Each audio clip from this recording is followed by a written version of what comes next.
I say the law of attraction is very dangerous. Okay. And here's why. The secret is there's no secret, first and foremost. The challenge with the law of attraction, though, is too many people only hear the first part of the message. It's kind of like a person of faith praying to God, God, please give me the resources that I need. And you want to go kick them in the seat of their pants and say, God did.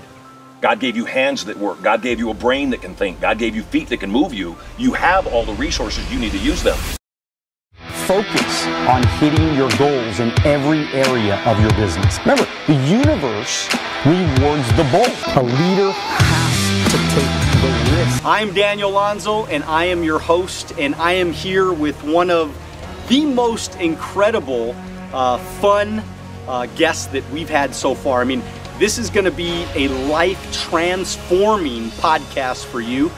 And I hope you stick around with us, because this is not a little subject we're talking about. This is a subject that is going to change your entire life if you pay attention and if you stay with me. His name is Marshall Sylver, and you may know Marshall Sylver as the #1 leading expert on subconscious reprogramming and irresistible influence. For over 20 years, Sylver has entertained, educated, and transformed the lives of thousands of people. He's the author of Passion, Profit, Power, and through infomercials has sold over 1 million copies of his personal development programs. I mean, he's been on the same stage as Trump, Kiyosaki, Robbins, Leno, you name it, Yeah. Branson, Letterman, I think 5 times or something like that. Author, speaker, 200 million in sales, on a mission. I love this. Check this out. On a mission to win the Nobel Peace Prize for turning the U.S. economy around. So, Marshall, why do they call you the Millionaire Maker? Because it's in my press kit. Actually, because that's what I do. I believe that we are all millionaires, even if the money has not yet been deposited in our bank account. And once a person acknowledges who they are, then what they do becomes obvious. You know, a millionaire or a billionaire, we see the world differently than a pauper or somebody that struggles. We see a bountiful opportunity. We see, wealth all around us. When other people are getting frightened, we get busy. And so they call me the Millionaire Maker because I've been able to break down the technology of what causes people to be a certain millionaire or a certain husband or a certain father or any area of their lives, to remove the doubt so they'll take certain actions. Well, we're going to get into that for sure today, but I really want to start off with your journey. Tell me a little bit about the journey from a child that, I think, chicken coop or something like that? Oh, worse than that to get started, yeah. Okay, all right. I have 9 brothers and sisters, okay. And I was born and raised on a farm in Michigan that had no running water, we had no electricity, we had no phone. Often we had little, sometimes no food. Twice my family was homeless. The second time we were homeless, the local community came together. It was a cold Michigan winter. We were living in a station wagon. They knew we were going to die.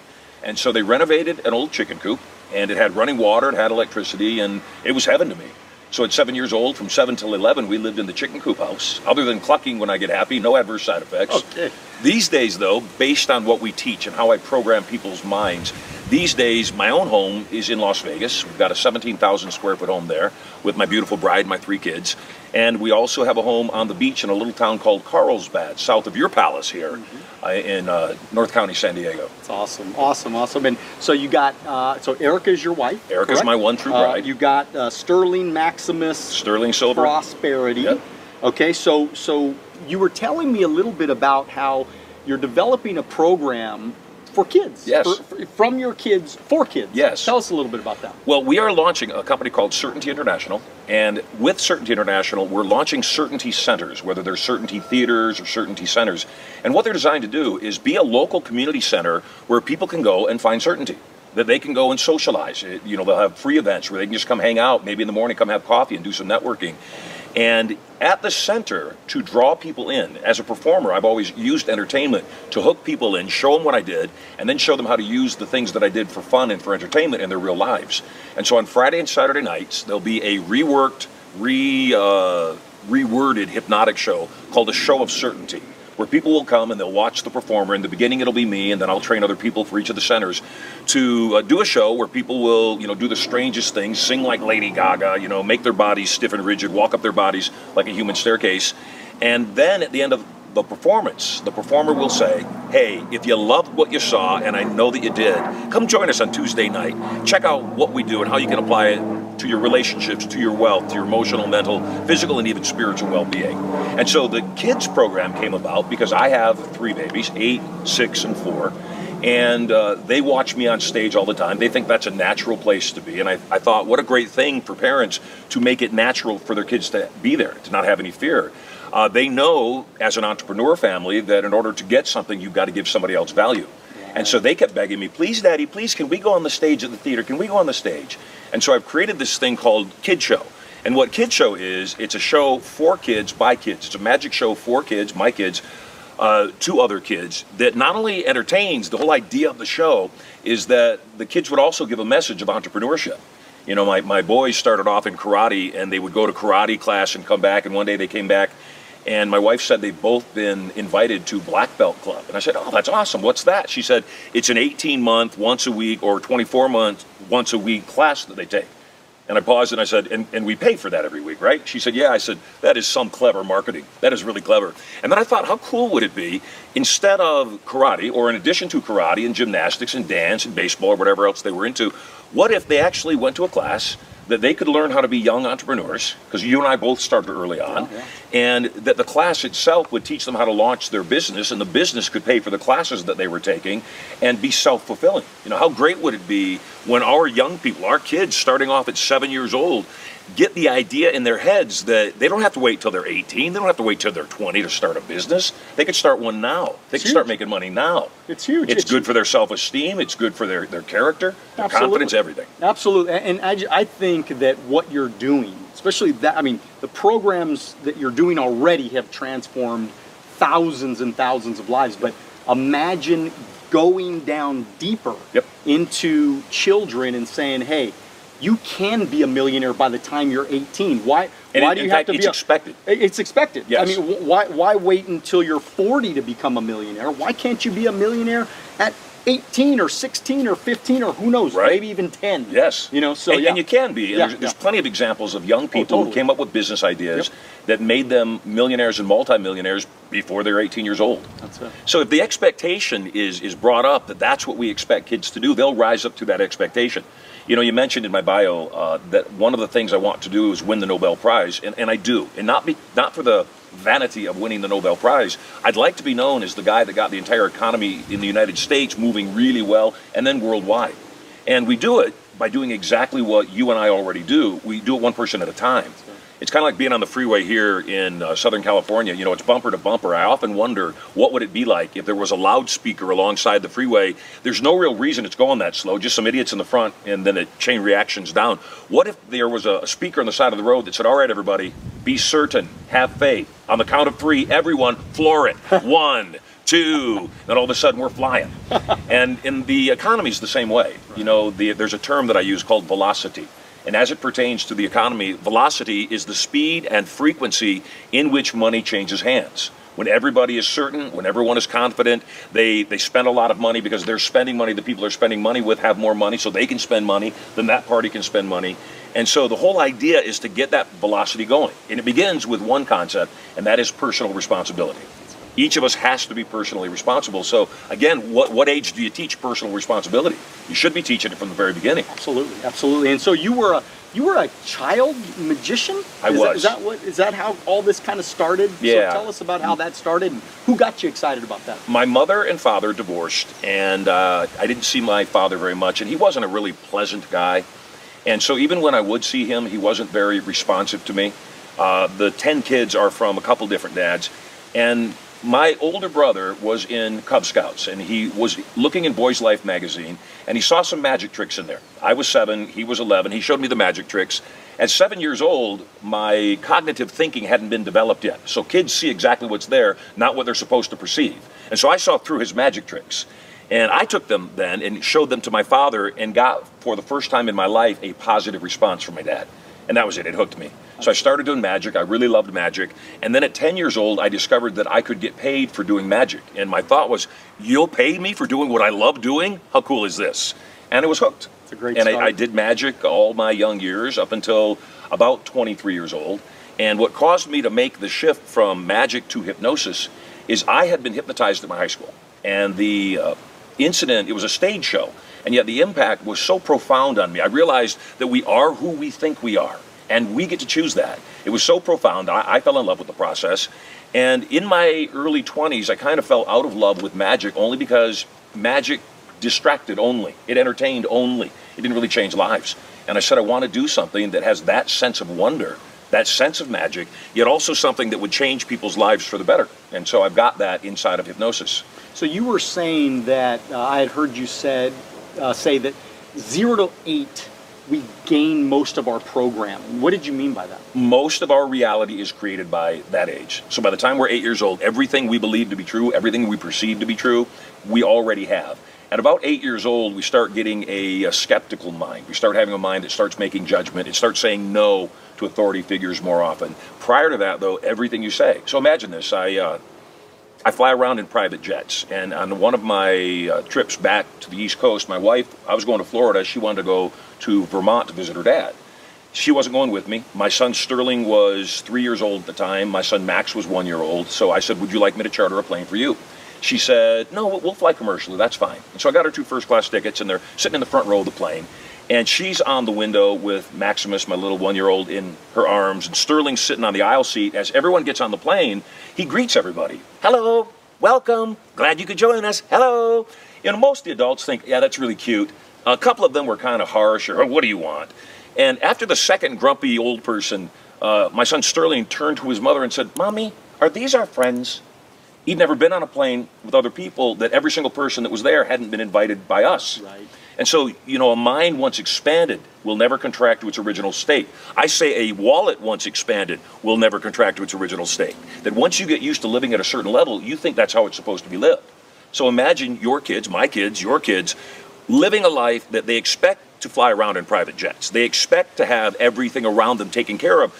And though they expect to also have to pay for that. Right. That they know that it's not just handed to you. You must provide service and value to other people in a way that's meaningful to them so that you can have those luxuries. So when you talk about changing people's lives, that's what you're talking about. You're talking about rewiring the brain and getting people to start believing that what they think about could actually become their reality. More than that, not even believing it, not even that it could be a reality, that it is a certain reality. Okay. It's just the way that it is. Because it is just the way that it is. You know, we are who we think we are. We get to choose those thoughts.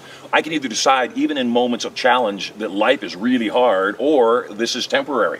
This is just a bump in the road. Sure, I lost all my money. Sure, I lost my wife. I lost everything, except maybe that wasn't your one true wife. Maybe that wasn't even the person you were supposed to be with, yet you had to go through that relationship to get to the one you were supposed to be with and appreciate it. Maybe that time you made that fortune and lost it all, or maybe you made a fortune and someone stole it from you. Maybe that was just the launch pad for an even bigger fortune. Maybe that was just a launch pad to be sure if someone stole $1 million from you, they don't steal $1 billion from you when you're a billionaire. Right, right. You know, it's interesting because I've been doing hypnosis for over a decade. I mean, I take naps. I take my power naps. Somebody puts me to sleep. Mm-hmm. They wake me up in 26 minutes or whatever. Yep. Been doing this forever. And I really, truly believe that experience, and nobody taught me it. Nobody told me about it. I just really just fell into listening to somebody, and, you know. But so what is it about hypnosis that is real? Because, come on, you know and I know, people think it's bullshit. They don't think it's real. They don't, I mean, so what is it about hypnosis, how you can explain to somebody that, you know, like a kindergarten, you know, sure, kid, how is this real? How could that work? I do a program that I've been doing for 34 years. It's called Turning Point, and it's a 2.5-day program. And we lead off the program with wax on, wax off. I say you do, no question. The first time I got hypnotized, I was 16 years old. It was at my high school. Got up on stage, and the hypnotist flapped his arms up and down and told me that he was going to say the word "Sonny Boy," and that when he did, I'd stand back up from my seat in the audience, I'd come back to the stage, I'd fall on my butt, I'd roll my pant legs up above my knees, I'd climb on his lap, I'd put my thumb in my own mouth, and I'd say, "Sing it again, Daddy." And I said, there's no way I'm going to do that. I'm already socially phobic. I don't like to be embarrassed in front of other people. Yet the weirdest thing happened. He says "Sonny Boy," and a magnet, so irresistible, pulled me back to the stage. I get on the stage, pant legs up, thumb in my mouth, "Sing it again, Daddy." And I went home and I thought, was that actually hypnosis? Or was I just going along with it? Was I just doing what he told me to do? And I thought, what if he had told me to stop doing drugs? And I just stopped doing drugs. What if he had told me to be confident? And I just decided to be confident. What if he told me to go out and be a multi-millionaire? And because he said it, and I believed him as an authority figure, I believed that I would, and I went out and took those fearless actions. So what hypnosis is one person says something, another person believes it to be true, and then most importantly, acts upon it as if it is true. That's a trance. Same thing true for ourselves. I say something to myself, I know it to be certain, I act upon it as if it is certain, and then I get the result. So imagine you're watching this right now, and it's been predestined. You are absolutely assured that you are a multi-millionaire. Number one, away goes all the angst. Gosh, will I make it? Will I ever have everything I want? So that's gone. Now you can see more clearly. Next, imagine it's kind of like you're in an escape room. You know, we do a lot of escape rooms. I love escape rooms. My wife loves escape rooms. In an escape room, there's always a puzzle to be solved. And you solve the puzzle, then you move on to the next puzzle, and then you solve all the puzzles that you release from the room. What if your life was just like an escape room? That it was certain. The money's there. It's available to you. You just have to unlock it. You just have to figure out what's the riddle. You are one idea away from at least $1 million, if not one idea away from $1 billion. When you make that certain, and then you hack somebody else that's done it, you don't have to reinvent the wheel. There's other people that have done similar things. You know, I teach in our events at Turning Point, I teach people, figure out what your customer avatar is first and foremost. Find another field that the customer avatar is the same, yet you sell different products. Their customers are your customers. Now you found customers with customers, which is a lot better than attempting to sell one-on-one. One to many rather than one-on-one. Totally, totally. And so is hypnosis, because when you talk about hypnosis, and you probably heard this before, it screams law of attraction. I don't know. I know you probably don't agree with that, but to me, when I hear what's the difference between law of attraction and hypnosis? What would you say? I say the law of attraction is very dangerous. Okay. And here's why. The secret is there's no secret, first and foremost. The challenge with the law of attraction, though, is too many people only hear the first part of the message. It's kind of like a person of faith praying to God, God, please give me the resources that I need. And you want to go kick them in the seat of their pants and say, God did. God gave you hands that work. God gave you a brain that can think. God gave you feet that can move you. You have all the resources. You need to use them. So too many people think that if I just will this into my life, it will happen. No, there's 3 steps. Number 1, we've got to create self-mastery. What is self-mastery? Self-mastery is total control of your thoughts and emotions. You control everything. Anything going on in that real estate between your ears was your choice. Get that. Even if you were mistreated, even if you were insulted, even if you were harmed even, it's still your option to have a perception of what that means in your life. I'm married now to my one true wife. I was married twice before my one true wife, and I know Erica is my one true wife, and I know that I needed to go through those other marriages too in order to know who she is and the gift that she is. I also know that most people never take the time to find their lives perfect, and they're always finding fault with everything, and I say finding your life less than perfect is a waste of time. So we've got to create self-mastery. Reprogramming helps you to create that self-mastery. That's why it's the first step of what we do at Turning Point. That's not enough, though. The second thing is we need the proper tools for the task at hand. Whatever it is, there's likely some set of tools that can make that happen. In making money, there's a set of tools. In relationships, there's a set of tools. And then finally, this is the piece that where I am different than a Tony Robbins or a T. Harv Eker or just about anybody else that I know, is this third thing that you need is you must take action in the present moment. Most people, that's where they fall short. They go to the seminar, they learn what they need to do, they read the books, they get the degree, and then they just aren't able to execute. And the reason they are not able to execute is it's not them. You know, they're going to be that person the moment they start doing that thing, and I say, no, be that person now. And you be that person by simply saying the words, I am a millionaire. And when your brain accepts that as a certainty, it looks around the world and says, okay, this is how a millionaire would look at the world. Number 1, I wouldn't have time to watch 4 hours of Law and Order at night. I wouldn't have time to argue over a $10 overcharge on my phone bill that takes me an hour and a half to argue it over. Right. I just say surrender or change carriers. And so that ability to be programmed, to take action in the present moment, to do things differently now. If I program somebody that was a smoker to be a non-smoker, I'm not programming them to resist the desire to smoke. I'm programming them to see the world through the eyes of a non-smoker. A non-smoker, when they go to a convenience store that has cigarettes behind the counter, looks at them, doesn't give it a second thought. You don't give it a second thought when you know you have things to do to take care of the people around you. You just take care of whatever you need to do. Other people view that as work.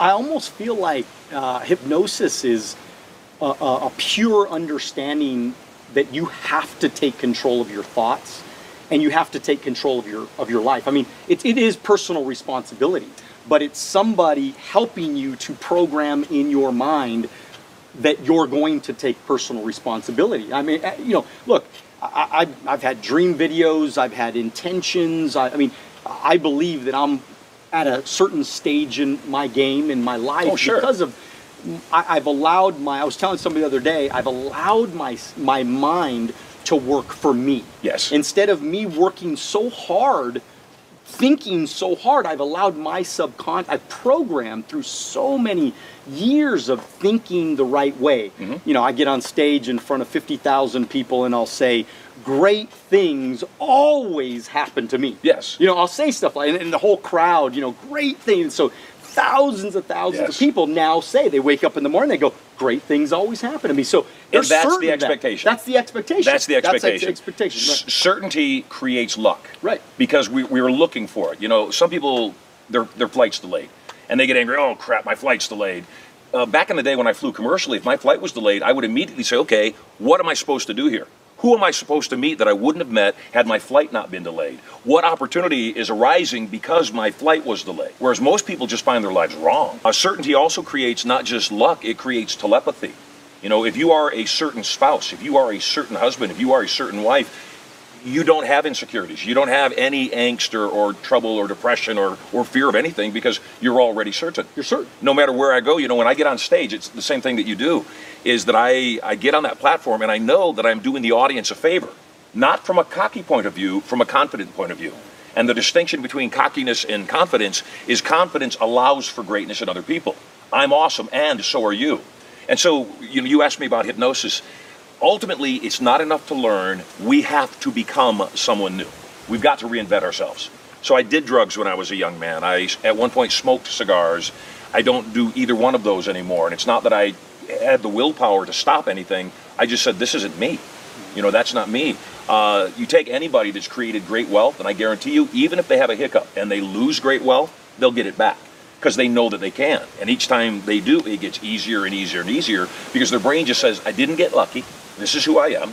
So let's reverse that. You didn't get unlucky. You are lucky. This is a phenomenal day for you. You can have whatever you want. It starts with certainty in your brain and then going out and learning whatever tools you need for the task at hand. You've been real transparent about, you know, a couple of times you lost your wealth. And so, and of course, a lot of people watching right now, listening right now, they're in financial services. Some people went through tough times. Yeah, I mean, so I, you know, and they've gotten beat up and, you know, this and that. I mean, you've been, probably your story is to another level in the sense of the amount of wealth that you lost a couple of times. So what could you say to maybe give us a little bit of guidance to say, hey, don't do this, don't do that. Think about this before you do this, because this is maybe what caused what happened to me the first time or second time. Yeah, absolutely. What happened the first time is I'd always worked well, and I've always been greatly blessed with wealth. You know, I figured out early on certain things. I figured out get paid for what you produce, not for time spent. So as an example, in the early days when I would do my shows in nightclubs, they'd offer to pay me a flat fee of $1,000 to perform. And I'd say, tell you what, how about I come in on a day that you don't have much business, you tell me how much business you're doing, and give me 50% of whatever sales I make above that and don't guarantee me anything. And so rather than get $1,000, I'd walk out with, you know, $10,000, $20,000 in a single night. So it's always been my way to be paid, remunerated based on what I produce, not on time spent. The first fortune I made, and I made a lot of money very quickly, I produced an infomercial that you mentioned, Passion, Profit, and Power, and we did over 120 million in sales in the first year on an infomercial that I paid $10,000 to produce.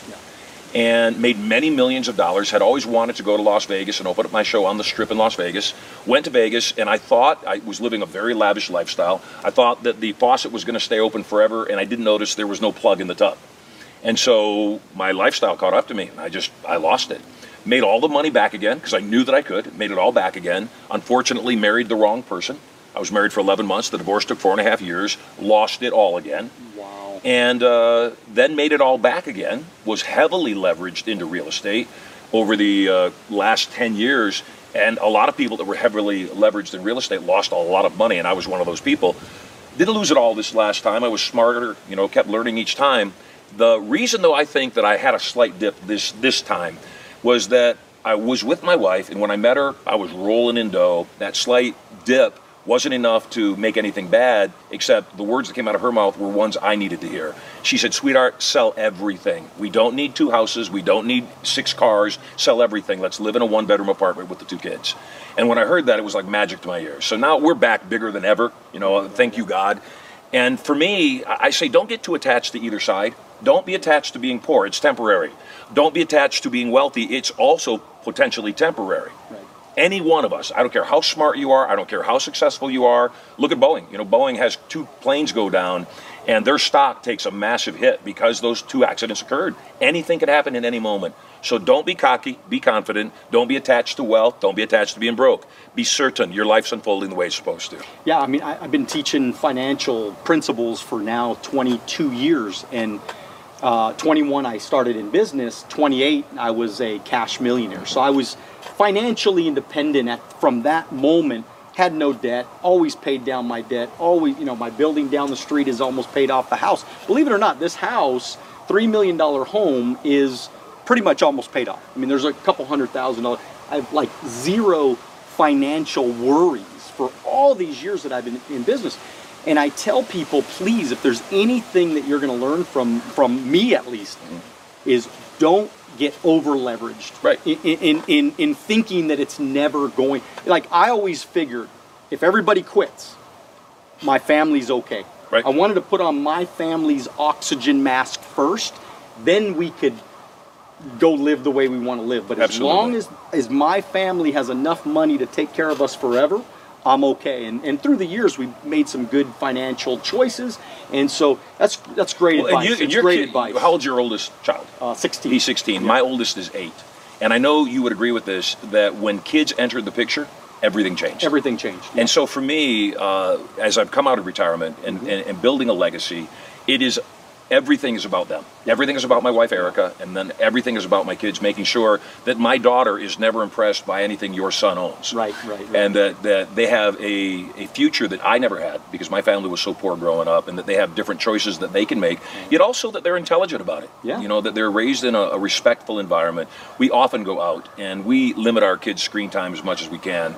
And we have a high expectation of their good behavior. And so we'll go out in public, and there'll be kids near us that are misbehaving, and my kids will look at them and say, "Daddy, what's wrong with those kids?"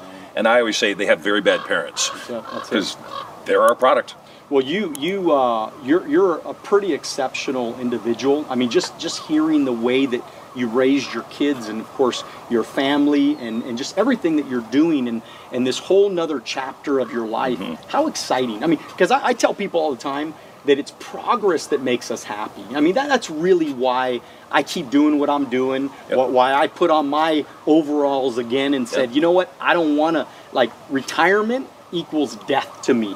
And I don't want to be completely retired. I want to keep making progress and keep trying to make a difference. So God bless you for that, man. So let's talk sales, man. I mean, what unfair advantage does a well-trained salesperson have over the world? Or a well-trained hypnotist that's also a salesperson. There you go. Complete and total unfair advantage. Again, tell us why and how. My job is to sell people. In a stage show, my job is to sell them on the idea that dancing like a Chippendales dancer or singing like Lady Gaga is a completely appropriate behavior. That's something they would never need in their whole lifetime. As a hypnotist, my job when I'm doing therapy is to hypnotize somebody out of an irrational fear or phobia or program in their brain that they may have held on to forever, that had a reason for being there in the first place.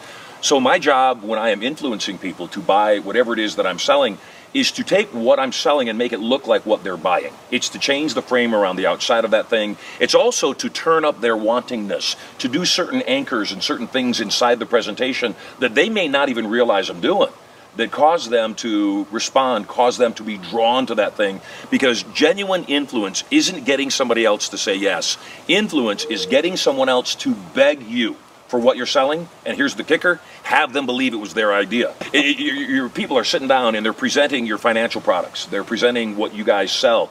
And at the end of the presentation, they go silent. Yet they've already planted the seeds. They've already laid down the program. They've already painted the path that the person on the other side says, well, you know what? We've waited a long time. We really need this now. Where do I sign? Who do I make the check out to? That's what you want to do. That's a presentation. The distinction between a performance and a presentation is both of them are designed to move you emotionally, to cause you to have an emotional shift. A presentation, though, is also designed to cause you to take a new physical action. Even if the physical action is writing a check, signing a contract, you know, buying the car, buying the house, whatever it is. And so, once again, a person of influence has a highly assumptive mind. They believe they're doing the buyer a favor, so they don't take it personally if the person doesn't buy, doesn't agree, doesn't sign the contract. In fact, they feel bad for the other person. They feel like they screwed up. I must have screwed something up. You know, I feel like I've harmed you in this presentation. What did I miss? What did you not see? And when you know what the other person is thinking, because you can read every ounce of their body language, since every single thought has a physical response in the body, it's impossible for our bodies to not telegraph the things that we're thinking. So imagine somebody that you're smiling, you're on the edge of buying, except you say, nah, I'm just not interested. Yet they read your body language, they know better. They say, well, I understand you felt that way a moment ago. Isn't it great we're in this moment? How do you want to take care of the investment? Love it. And you say, oh, yeah, that's just what I needed. I just need a little more confidence. And so that's the power. That's part of the unfair advantage. So when I've heard you say that it's about telling, because the way we were all trained as salespeople is we were trained to ask a lot of questions. Right. So tell us a little bit about the difference between telling and asking questions, because it's distinct. It's huge. Yeah, it's the opposite. It's the polar opposite, actually. It really is, yeah. In hypnosis, we don't ask people to do anything. We give directives. Stand up, move here, sit down. On the count of 3, you'll open your eyes. I snap my fingers, you cluck like a chicken. Those aren't requests. And so people of authority don't ask. You go to your doctor and you say, hey, I'm having this challenge. What should I do? The doctor doesn't say, well, do you think you might want to do this? Or what do you think about this? Or how would you feel about that? The doctor says, take these, come back in 2 weeks, we'll see how you're doing. And you don't question it. Right. And so when a person can come from such a position of authority, like you do, like you know your product, you know your company inside and out. We were talking about your company's history. You also know about your industry's history. You know everything about it. You are the authority. People come to your house, they're social proof, you know what you're doing, obviously you're living well, your kids are protected, they're happy, your wife seems to love you. All those things add up to levels of authority until it gets to the point where you simply sit with someone and say, Marshall, you know, your family is important to you. You have a great amount of wealth. How are you protecting this? You know, what do you have in place in case, God forbid, anything happens to you? That's it. And I say, gosh, you know, nothing. Are you kidding me? You seem smarter than that. And it's sincere. It's not belittling me. It's just telling me the truth in a way that I can hear it. And so, you know, if you are a salesperson watching this and you want to have more authority, number one, dress the part. Be aware of your own grooming. Be aware of your own state. Be aware of how you carry yourself. A person of authority walks in with confidence. Their brain doesn't say, gosh, I hope they like me. They walk in and they say, gosh, I'm doing them a favor, number one. Number two, I genuinely love human beings. Number three, I love what I do. And you should never do anything you don't love what you do. And then finally, you know, someone says to you, you're just trying to sell me this. You say, of course I am. It's what I do. It's good for me. It's good for you. It's good for the entire economy. Everybody wins. And fall in love with selling. You know, I don't think salespeople always know we are the economy. That when we do our jobs well, everybody thrives. And if we stop doing our jobs, nobody wins. Well said. I'm going to throw a couple stuff at you. I want to see what you say. I mean, you know, because we do get objections. Of course. And, you know, across the kitchen table. And by the way, I want to say something. Yeah. It's all about frame. And that's one of those things that I like to change the frame on. Right. Some people call them objections. Okay. I call it resistance. Resistance. And it's not a no, it's just resistance. And so what I tell people to do is play with the resistance. Okay. Don't see it as an objection. Don't even see it as a partial stop or a slowdown. It's just resistance. And what resistance is the buyer's way of testing the validity of the offer. That's all they're doing. They just want to know that whatever it is they give to you is worth less than what they get back. Gotcha. You're giving them more back. Go ahead. So when somebody says something like, you know what, because we recruit, obviously we're recruiting, we're training, we're building leaders, and somebody says something like, well, I just don't have the time. What would you say in something, in a situation like that? How much time do you have, number one? And number two, wouldn't it be great that you did have the time and we didn't have to have this discussion? Love that. All right. I don't have any money. Of course you don't have any money. You don't do anything that makes money. Wouldn't you like to learn about something that makes you money and gives you more time than you've ever had? You know what? I'm not, I'd rather be happy than rich. Money cures most things. And I got to tell you, I've been poor and I've been rich, and rich is a lot more fun. The economy's bad. Yeah. Maybe your economy is bad. Have you noticed that there are certain people that actually are thriving right now? And wouldn't it be exciting to get the programs of those people in your head so you viewed the world through those lenses? The rich exploit people. Some rich people do, and some poor people are thieves. I don't think you'd be a person that would exploit anybody. I doubt that you would ever be a person that would steal from other people. Being rich gives you more choices. Being rich allows you the opportunity to help more people out if that's what you want to do. And being rich is something that if everybody were rich at once, this whole planet would be a much better place. Well said. Well said. The best influencers we talked about tell people, because let me just kind of try to summarize this, make sure we all get this right, okay? It's you being assertive. It's you being confident in what you believe. And it's where that certainty comes in, right? Yes. It's being certain about what you do. And I think that the challenge with a lot of people out there is the simple fact is they don't master their craft. Yes. They don't practice. They think they're going to hear it one time and it's going to be there, embedded in their brain. I mean, what do you think about that? Rehearse, review, revise. If I do a presentation, I pay attention to the presentation. Usually I videotape every presentation when possible. If I was doing a one-on-one presentation, I might sit down, I might tell the person, look, I just want to be really good at what I do. And every time I do something, I want to do it better. Both for my sake and for your sake, I record every presentation that I'm allowed to record. I'm more than happy to send you a copy of the presentation so you can see what was said. If I make a promise to you, I want you to know that I'll stand behind any promise I make. And if I make a promise, you can look at the tape and say, you promised me. So would you be okay with me videotaping our presentation? They almost always say yes, rarely say no. Number one, it makes them safe. Now they know that they're going to get a copy of that presentation. Also for you though, you can take the presentation back. You can review it and say, okay, when I said this, they kind of leaned back in their chair and furrowed their brow. Or when I said this, they squeezed each other's hands underneath the table. And you just get back and you just adjust a little bit of your presentation. Our job as salespeople is to just move people further and further down that path of assurance, of certainty, to the point where they're doing business with us. And if we believe in what we're selling, we have a moral and ethical obligation to sell it.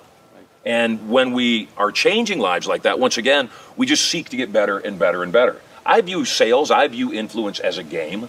I view it as something that, like anybody that does anything, any sport, any game, you get better each time you do it. You figure out what are some people doing that work, how are some people generating leads, how are some people recruiting, how are some people selling more product. Find the people that are doing what they do best and model them. There you go. There you go. So modeling is, and obviously you were talking at the kitchen table, mirroring. Yes. So what does that mean? What is mirroring? There are two different things. Mirroring is taking on your body position. So if I put my leg on my other leg and put my hands in my lap like you are, I would be mirroring you. That familiarity would breed a certain amount of rapport between us. Modeling is a little bit different. Modeling is saying, okay, I'll give you an example from my world. My customer avatar is a 25 to 65-year-old couple that are making a minimum of $100,000 a year. Maybe they're both working, they're making $60,000, $80,000, $100,000 a year. The timeshare industry, completely unrelated to training, also has a customer avatar. Their customer avatar is they got to be 25 to 65, got to be cohabiting couple, and they've got to be earning whatever dollar amount that particular company has. So in this example, their customer database, I have a completely different product, yet their customer database is my avatar. So I mentioned this earlier in the interview. You want to find places where you could sell one to many rather than one to one, no matter what it is you're selling. If you can get on a platform and talk about, financial products and talk about the things that you guys sell, and you're talking to an audience that was brought there for whatever reason. Maybe they want to be more financially set. Maybe they want to be protected. Yet you would seldom get that audience together unless there was a free meal.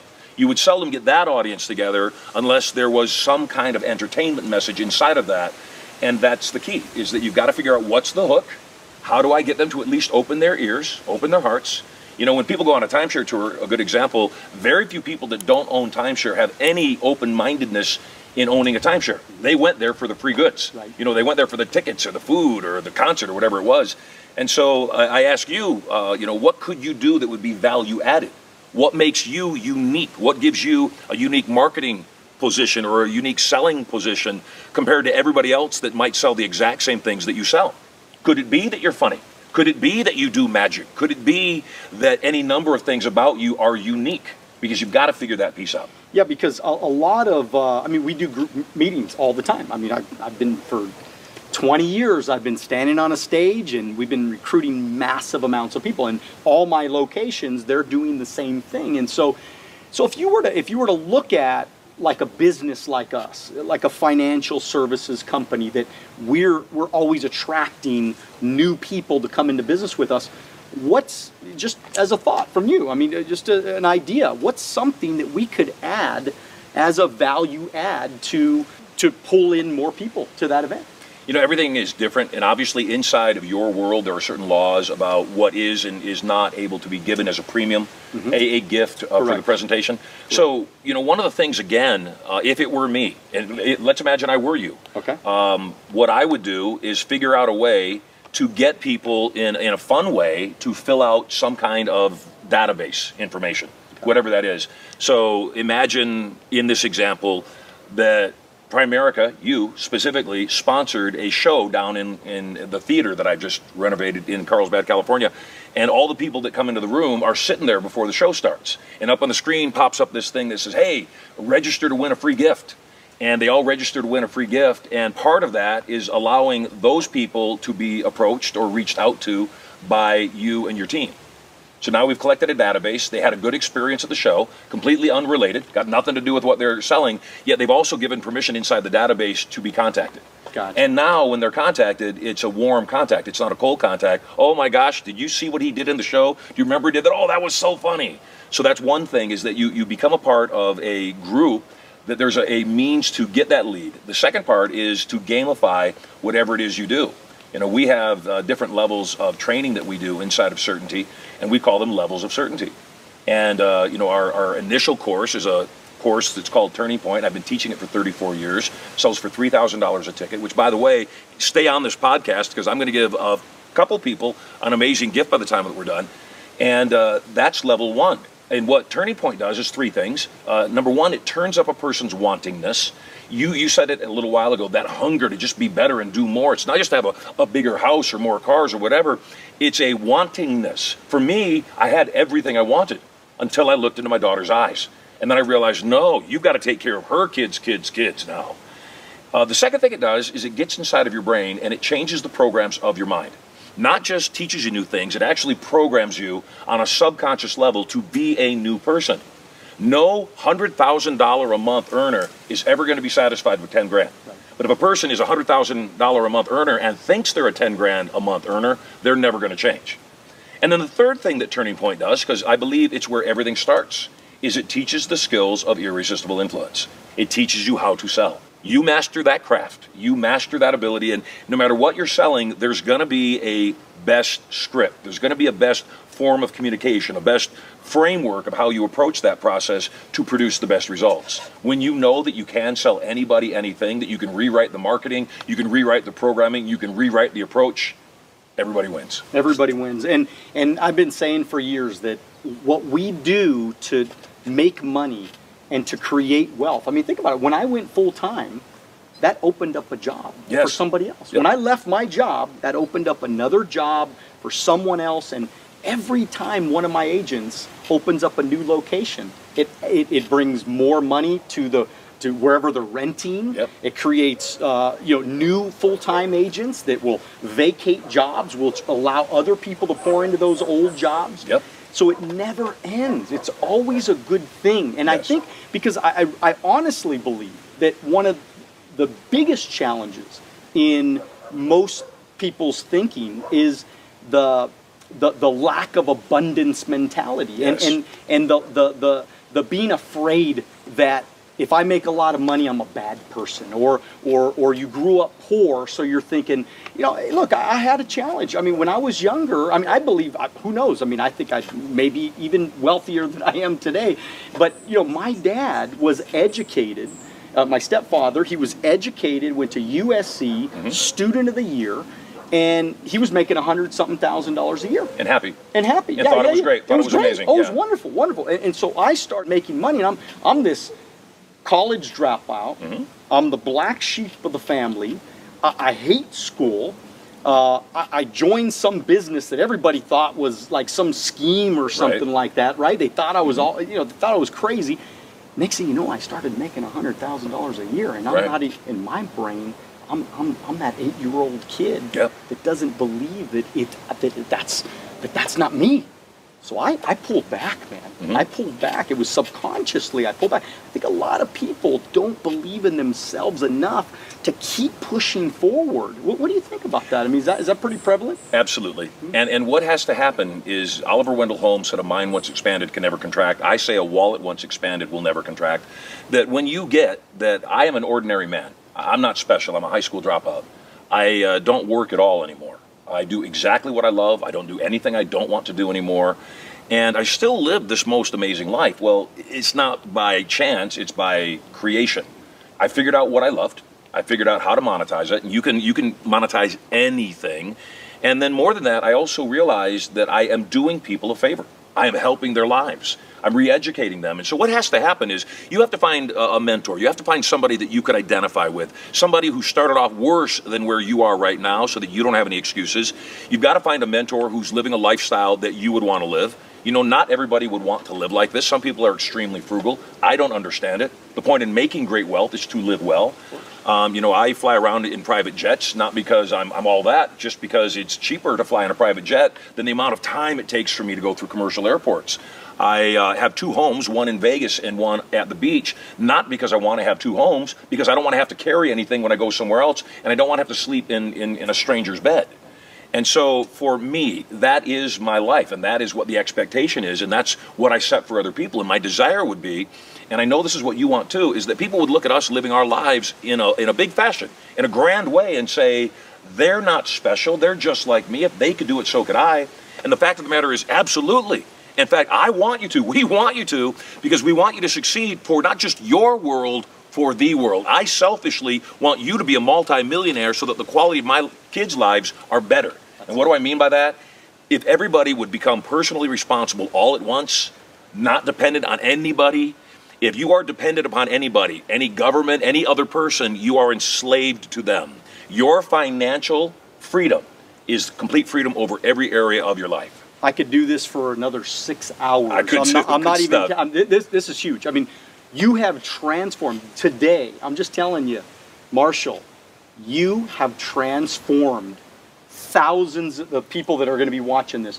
You have transformed their life today, and we've just gone on this little journey. And this is the beginning. This is just the beginning. This is just the beginning. We've gone on this little journey that took people from, hey, coming from. Hey, now they have no excuses because you lived in a chicken coop. Yep. So I don't know anybody lived in a chicken coop. So you have one friend. Well, I have one friend in a chicken coop, and so if you can come from that, and to one day live in a 17,000 square foot home and have a beautiful family and live the life, and I love how you talked about, you know, I don't work, I don't ever work. And I love that because I love what I do too. Yes. And it's such a freeing feeling when you get to do stuff because you want to. And because you love to. Because you love to. And because it helps people. Yeah, you want to make a difference. I mean, how awesome is that to be able to make a difference? So look, I want our audience to know exactly how to contact you because I know that there are people out there right now going, what do I got to do? How do I got to do it?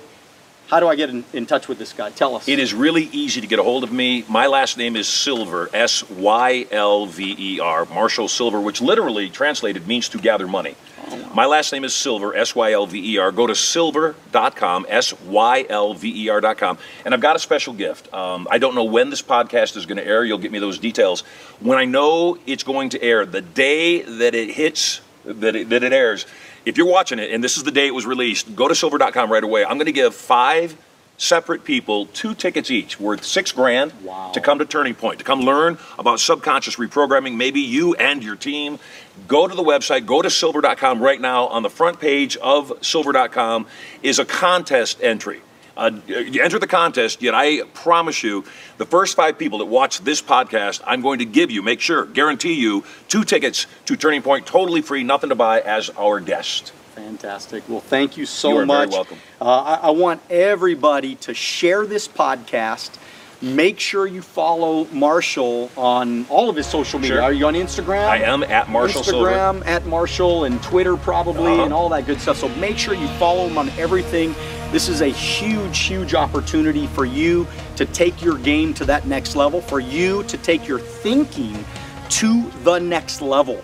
This is your chance. This is your time. No more procrastinating, no more waiting, no more wondering, no more thinking and overanalyzing things. It's time for you to do it now.